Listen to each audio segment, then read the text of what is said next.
Good afternoon. Wow, this is all a bit strange. I'm all on my lonesome today. Slight scheduling conflict meant we're not talking about cybersecurity today, for cybersecurity insurance, because I'm certainly not the person to talk about that. However, don't worry, we are scheduling for October. The lovely team from Macbeths are going to be talking about cybersecurity insurance in October. So today, instead, you've got the joy of me. And so I'm Nicky Larkin. I'm the founder MD of Orange Accountants, and I've been running the Business BoardCast now for a couple months. So this is my first time that I've gone solo rather than with a lovely guest to keep me company. So instead, hopefully there's a few people watching live and you can keep me company instead. So say hello so that I know that I'm talking to somebody live. Not a problem if I'm not, because this is all going to be recorded as always and will be on our YouTube channel, Orange Accountants. So please do click and subscribe to our Orange Accountants channel so that you can catch up with all previous Business BoardCast episodes, and also you can catch up with any of our other webinars and other vlogs that we share there. So hopefully you're now all sitting comfortably, got your cup of tea. I've got mine already, nice and warm, and we're going to be talking about KPIs. So no problem if you know absolutely nothing. I'm going to go from the absolute basics today. So KPIs are key performance indicators. Generally, they are what either the management team or it may be a different division within the company can utilize different KPIs for measuring certain things within the business. And it's basically to see if they're getting better or worse or what's happening with those. So why do successful companies, I must say, every single successful company that I see do have KPIs. So you think, well, there must be some reason for that. Well, yes, that's because it's because that means that they are on top of their data. They understand what's happening in their business. And then if there is something happening in their business that they don't want to happen, they've got that data to make sure that they can change things, and then if they've changed things, they can then see if that change has resulted in improvement. So KPIs are usually an added part of your overall management information pack. It's not the whole thing, it is a part of it. I will repeat this, I'm sure, during the broadcast today, but I always recommend please only have a select few KPIs to measure and focus upon. It's the reason why is if you have too many, it's like anything. If you've got too many things happening, you just can't really improve and focus on too many things. So, you know, a lot of our clients might actually only have 4. Going up to 6 is probably the biggest stretch that you should go up to. So, you know, somewhere between 4 and 6 might even be less. But just do, and don't worry, you can change them going forward. So you're not stuck with them. They are just what you are particularly wanting to focus upon at the moment. So just a quick reminder, do please post your questions and comments. There should be, so do say hi so I can see who's watching live. That would be lovely. So just pop in the comment box underneath if you're watching on LinkedIn Live and say hi. That would be lovely. and do ask any questions as we go along. So the next thing is, so we've already covered, why do successful businesses have them? It's because they are really effective and they are using them, and they're usually quite simple as well for everyone to understand. So the next thing would be, how do I choose my KPI? Well, I would say carefully. Definitely carefully, because you want to be focusing on the right thing. You've got your whole management pack will tell you all your lots and lots of detail about your sales, about your finances, about your pipeline, lots and lots and lots of detail in there. Your KPIs are just like a little dashboard, saying, so that if you have a quick glance at it, is it good or bad? What's, are you improving, and what things are you improving on? So what I would say is, sit down with your management team, or if you're a sole business owner, sit down with your accountant or business advisor, sit down and have a think. Okay, well, what are the things that either need to be focused on and improve in my business, or what are the things in your business that are going to show a sign of success? Because sometimes you can feel, I've got lots of sales, lots of other things are happening, but it doesn't necessarily always translate into actual success. So think about, what are the things that you want to improve on? So I'm going to go through lots of different sections within the business today. It's only half an hour. I could talk about all day on KPIs, but I'm going to cram it all into half an hour. And I'm going to go through the different sections of some different ideas of what you might be looking at. But yes, so think about it. Perhaps you do have a sales problem. Perhaps you've got a fantastic product or a fantastic service, but for some reason your sales are just not happening. So that, therefore, you want to select a key performance indicator that results in sales. So there's no point just putting your sales number in. That is not the key performance indicator. What you want to do is, what is going to drive those sales? So it could be things like, how are your salespeople performing? So look at how much sales per head they're having. It could be how many leads are being brought into the business.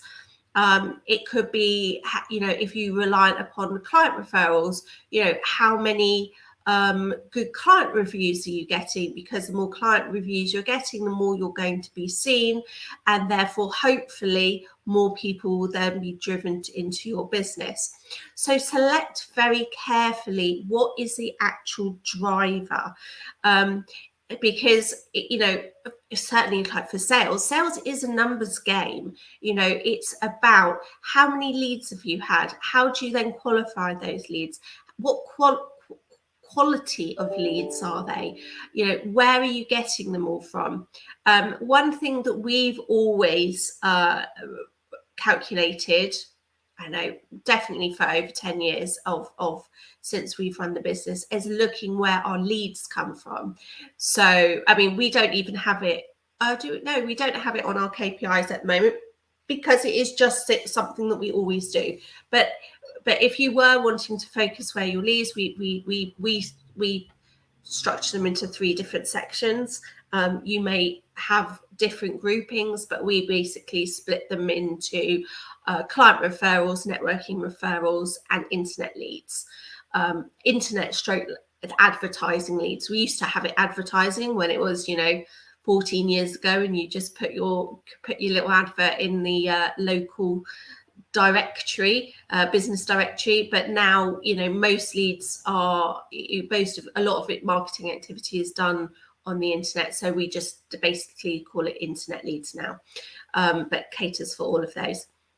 So what we particularly look at is, we know that if all 3 of those lead sectors are doing well, overall we will get sufficient mix of leads in to convert into sales. So that's why it's really important we particularly look at all three, because then we go, well, actually, Mike, fortunately, touch wood, actually client referrals have been pretty good for various different reasons. But if, for example, if your client referrals were low, you need to be looking at, well, why are client referrals low? Is it because your staff are not letting your clients know? Perhaps your clients don't realize that you want more sales. So it's really getting down into the detail of what do those numbers mean and what do they result in. So yes, so basically summary is of how do you choose your KPIs. You either look at which areas you're trying to improve upon and therefore put your focus on, or what are you wanting to show is a definite sign of success of your business, so that you've got confidence going forward that your business is going to continue doing really, really well. So how do you measure your KPIs? Now, this is something that I do want to talk about quite a bit. There's something called SMART measurements. So if you select one of your KPIs, it needs to be measurable. So there's something called SMART. It needs to be specific. So as in you actually understand what it's on about. It's not it's got to be quantitative, not just qualitative, or even if it is qualitative, you've still then got to turn it into some sort of statistics or some sort of measurable thing. It's got to be measurable. So yes, it's either, number of leads, or perhaps it's if you're got a new tech business and you're looking at how your portal or your website is growing. It's how many users, something like that, something specifically measurable. It's also got to be achievable, because what's the point? It's got to be sensible and achievable for whatever you're targeting with that KPI. So there's, if I said tomorrow, right, I'm going to aim for £1 billion sales next year. Well, actually, is that really achievable? Okay, yes, perhaps, those of you who believe in more positive thinking, perhaps, oh, yes, of course it is. Well, actually, let's be sensible. Yeah, fine. I might quite easily say, yes, I want to perhaps achieve double, perhaps, might do a few million or something, but let's make sure it is achievable within the resources that you have. Make sure it is realistic. So again, that's what goes hand in hand. There's no point saying, right, I am going to sell X amount of my product, and if it's a brand new product and there's no market for it, I mean, it might be, it might be something that you've done, but if it's say, I don't know, say that there's 1 billion toy purchases a year and you're aiming for 2 billion toy purchases, well, no, let's look at the data. Let's look at what the overall market does and be realistic. Are you aiming for, perhaps 1% market share, 0.5%, 10%, well, whatever it is, but look at what the actual real statistics are now and what's real, because, you've got to have some reality to it, because otherwise as well, sorry, I'll just finish the other one, but before I come to my next thought. But T is time bound, so it needs to be, so for most of our clients and ours as well. Oh no, actually ours, we do weekly KPIs. So some of our clients do weekly KPIs, others might do monthly KPIs. So do it, on a time bound thing, so that then you've got the comparisons. So my thought that flashes through my head, as those of you that know me do know that I do go off tangents, but this is sort of it's got to be all of those things make up to make sure that if you go crazy in your targets for your KPIs, you're going to get no motivation. It's actually could become demotivated.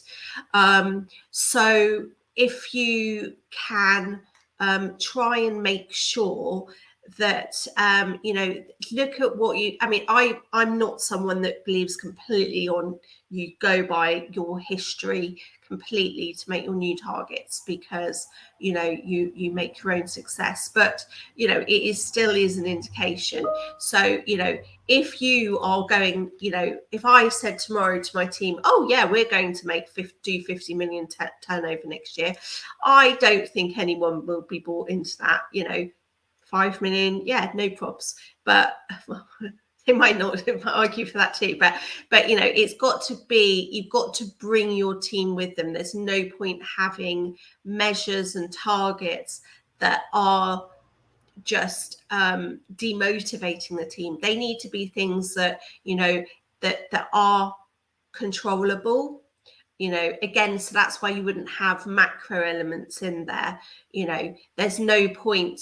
I'm very fortunate to be serving on a board of a flood company. There's no point putting on one of the KPIs how many floods there are, because quite honestly, whatever we do, yes, perhaps we can impact that through climate change, but whatever they do within their company, they can't control how many floods are going to be there or not.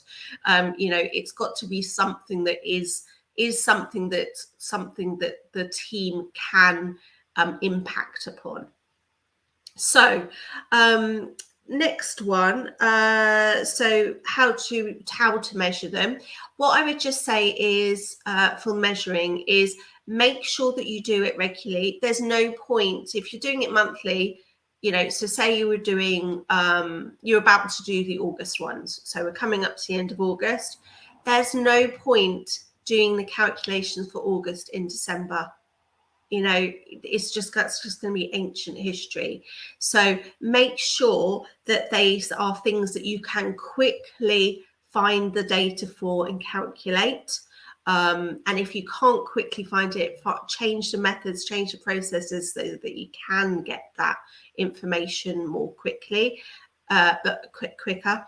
And make sure that they are done promptly. So for example, our weekly KPIs, I'm very fortunate. My assistant, she does them every Monday morning. She goes through the main ones, has the draft off for me to make sure that they all do make sense.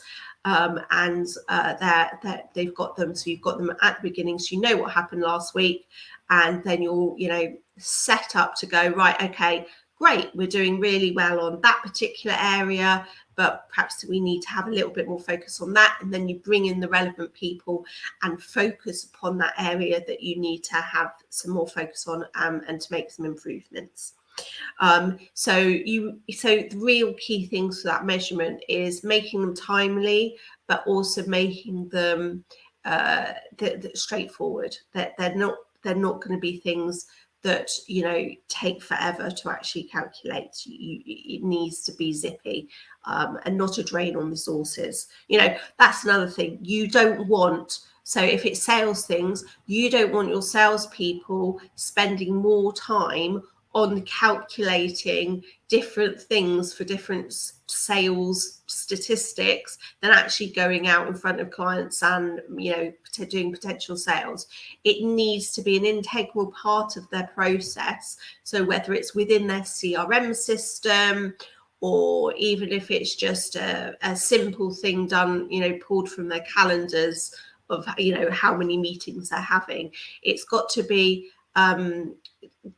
gathered up in a sensible way, without it becoming a distraction for what they're actually trying to achieve. So the other thing is what I put there. So can everyone just say, anyone that is live at the moment, if you just don't be shy, just say hi in the comments to me. I know that it is broadcasting because I can see it on LinkedIn live at the moment, so that's brilliant. But if you do, just say hi in the comments, just so that I know that that's all coming through. That would be lovely. Okay, so so my next section was how often should I change my KPIs? So some people do say if it's not broke, don't fix it. There's no need to fix it. But sometimes your business may have moved on. There are different cycles of a business. So some things that were important in your startup phase aren't so important when you're in your more mature, steady phase. So do please make sure that you look at them regularly. So for example, so if I go back to that tech company that I was talking about, the tech company scenario, at the beginning, absolutely all it is about is getting the users on board. How long are they engaging with you? And it's making sure, are they re-engaging with you? Are they, so it's, it might be how many have signed up for your site, how many are still regularly using it, see to checking the drop-off rate, how long are they using it for. All of those sorts of indicators are really important, and those are the things that your investors are going to be keen to see. Whereas, and they may still be relevant 10 years in, but there probably will be other things as well that you want to look at. So what I would say is definitely at least annually review what your KPIs are. What I tend to do with my businesses and also clients that I work with, because we have regular reviews, whether it's weekly or monthly, we tend to organically change them as required. So for example, if there is particular recruitment shortages, so then you're starting to focus on, or actually where can you get people from? Should you be looking at replacing certain functions with other things? So you're looking at different things. You're wanting to make sure, certainly if there's almost full employment in certain areas, you want to make sure that what is your staff retention like, making sure that you keep them going, keep them on track. You want to retain, you want to make sure that you're not having to replace people every year, that they're going to stay for a decent amount of time. So you look at, where they, make sure you have your exit interviews, make sure if they are leaving, why are they leaving, and make sure that you therefore do improvements going forward, etc. So we're regularly changing those as required. So sometimes it's due to circumstances within the business, sometimes it's due to circumstances externally, for example, what the recruitment market's like. Or it could be, at the moment there's huge problems with supply chains, there's a shortage of HGV drivers.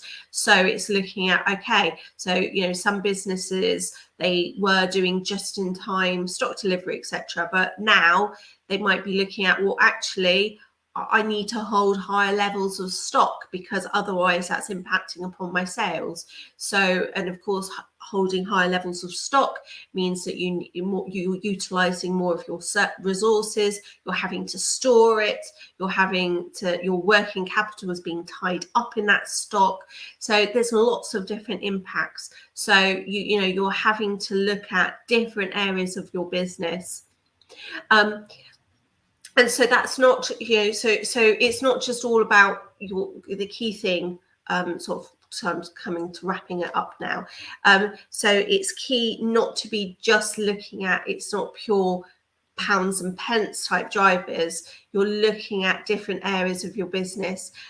So it could be, staff numbers, it could be delivery times, all sorts of different things that are measurable, and impact and show the quality of your service. So, if you've got a food delivery company, for evening food, if your drivers are taking 3 hours to get, and your drivers in your restaurants are taking 3 hours to get food to the people, well, you're not likely to get much repeat business. So things like that about your delivery times in that scenario is really key. And then you'd be thinking, right, okay, how can I improve my turnaround times? Is it that actually I've just got to be realistic, I can only service a small certain area, Or is it that I need to actually launch another place in another area to make sure that it's a shorter distance to get to my customers? So lots of different things, and all of these things that come out of your analysis of your KPIs, they're so that because you're living and breathing them, you know, often we're having them as you know, as a can't think of the name now, but you know, it's an amber green, so traffic lights, that's it, traffic light charts, you know, so you are, you know, if they're all green, then it's fabulous, everything's going on track. But anything that goes to red, oh my god, there's got to be super, you've got to accelerate what's happening there. If it's amber, you know, again, some urgency, because you want to fix it before it gets to a red, but you know, how do you get it back on track to a green before it becomes a critical issue? So lots of different things there. So just to sum, so everyone's being a bit shy today, so that's fine. Everyone's excited. Perhaps you've already gone off to the Reading Festival. Certainly I know a lot of people are at the moment. Perhaps you're watching us at the Reading Festival. So anyway, hopefully you're watching so you've got some more interesting bands to listen to. But anyway, let's just summarize a few things. So key things for your KPIs: make sure that they're easily calculatable, make sure that they are truly reflecting what you need to understand about your business. Make sure that you do update them regularly. Make sure that they are, you're pushing them out quickly. So there's no point, you know, looking at KPIs a few months later. Make sure that you're being produced really efficiently. But also, you know, if there is indicating there is a problem in your business somewhere, do something about it. You know, yes, you might panic first of all, but actually let's step back. What can you do to influence it? What can you do to influence it? Things out of your control, you know, you've got to deal with what you can do. But if it's things that you can control, as in put more resource to it, or more time, or change processes, do things differently, you know, this is what this key piece of data is for. Also, please don't have reams and reams. Your KPI sheet should be no more than one page. It is a one-page dashboard. You know, for those that are more technologically advanced, you'll probably will have it literally as a dashboard on for your management team when they log in and see it. You want to just see that there. So please just do keep it to one page. Using a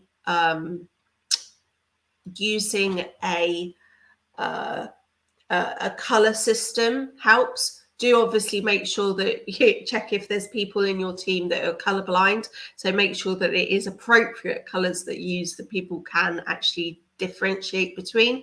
But use that color scheme so that you know, so that you can have that quick shot. Because hopefully, you know, they're all green, and then you just go, great, we did a good week last week. Let's push on and do another great week. But where there is something that you need to address, you know, get straight on it, work out what you can do. You know, hopefully you can fix it within the team. But if not, don't worry. You know, that's why you've got hopefully your business advisors, whether it's your NEDs or your accountants or your business consultants that can help you resolve that.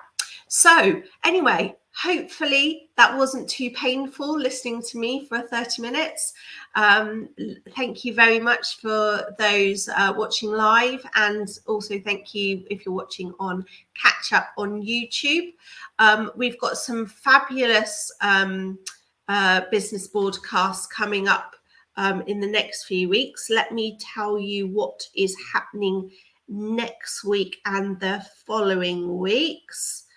So next Friday, Friday the 3rd, we are joined by the lovely Judy Claughton from Balance Time. She's going to be talking about different techniques that your business teams can be using to get that balance within the business, whether it's meditation or lots of other useful techniques. She will be joining me and go through that. But you never know, we might even get a live lunchtime meditation. You never know. That would be pretty cool. Refresh you ready for the afternoon. And then the following week, Friday the 10th of September, we've got our lovely returner of Owen Clark from Peninsula. He's going to be discussing the latest health and safety legislation, any recent changes. What is the impact of leaving the EU? Is anything specifically that's changed? Why it's important to do a health and safety audit, and just also what are the latest cases going on, and give you some insight. I know that some people from his team were in our office yesterday doing our regular audit. So I haven't heard that anything was bad, so fingers crossed everything was good. In fact, I know that they were very impressed with the team's response to COVID and how well all those things were done. So well done, team. Then the following week, the 17th, we are going to be talking video. So we're going to be talking about video campaigns, so advertising, and it's going to be, I think it might be Steve and Natalie from Slider Creative joining me. Definitely Steve, but it might actually be both of them, which would be lovely. Talking to, they work with some very impressive clients, but also understanding, explaining to the SMEs how actually video campaigns are accessible to SMEs, and how to make sure that you use your budget wisely for those. So thank you very much. I hope everybody enjoys their bank holiday weekend. Thank you very much for joining me, and cheerio. See you next week.